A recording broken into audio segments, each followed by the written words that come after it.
Čavo, ty koko, že nevyzerám ani jak ja, ty koko, normálne, ty koko, že mal som taký moment, keď nevidel som sa po zápase, ne, lebo išiel som rovno na šite a ležím, ale úprimne, že nebolelo ma to, ja vidím, že cítim, že som opuchnutý, ale telesne nejsom nejak dobitý, iba tá hlava je akože zdevastovaná.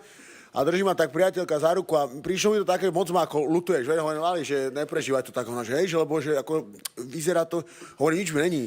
A že ona, že lebo vyzerá to, že zle. A ja že neviem, že nevidel som ťa, že... lebo že vyzerá to ako, že hard. A ja, že nevidel som sa, že musíš mi ukázať. Odfotila ma a hovorí, že ty koko, že toto, neviem, kto je. Toto, ja neviem, budem myslieť, že niekedy ešte vyzerá normálne? Lebo toto je vážna vec. Normálne, v zápase mi z toľkých miest tiekla z hlavy krv, že ja som normálne to nevedel definovať. Bol taký moment v 3. kole, keď Čávo 100-kilový visel na mne na chrbte a v predklone mi tiekla krv jak z vodovodu, normálne.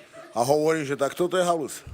Neviem, čo mám skôr riešiť, či tu, že ma škrtí cez tú rozjebanú hlavu, alebo tá krv, alebo že čo.